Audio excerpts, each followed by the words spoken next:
This was not the weekend to be a thought or a white supremacist. Good afternoon, party people. This is Yael, aka Twisted Tea, and this is your news with a view.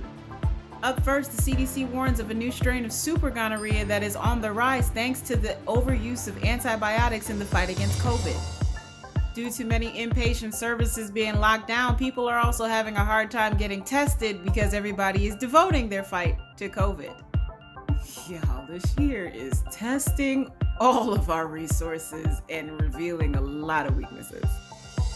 Next up, local authorities have finally named the terrorist in the Nashville Christmas Day bombing.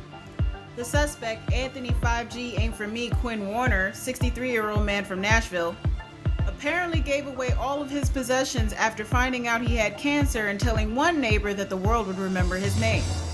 You know all now the news still hasn't called this man a domestic terrorist, right? Apparently he was a part of a right-wing group and was worried about the spread of 5G and its effects on people. Between Trump trying to invoke martial law to stay in office and now this shit, y'all conspiracy theorists are taking a hit this year. But white supremacy didn't stop there this weekend. Apparently my alma mater, Grand Canyon University, is in the news after being accused of a racially motivated firing of a professor. This is not surprising. White supremacy often hides under the guise of Christianity. Apparently the professor, Alicia Lynn Nascimento Castro, failed to have her contract renewed after a racial reconciliation meeting went sideways. You should have known that was going to be a setup. GCU swears it wasn't them, and is claiming her contract wasn't renewed because of the use of profane and abusive language along with the lack of civil discourse.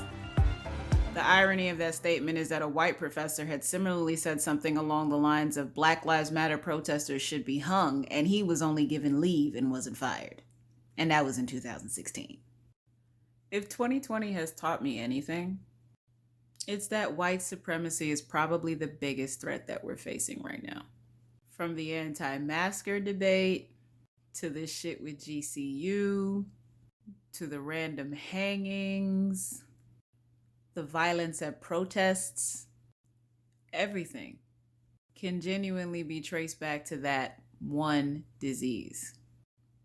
And as we prepare to head into 2021, I am praying with every fiber in my being that something genuinely gets done about these problems so we can move towards a more fair and equitable society that's prepared to handle the shitload of stuff that's going to potentially fall down on our laps.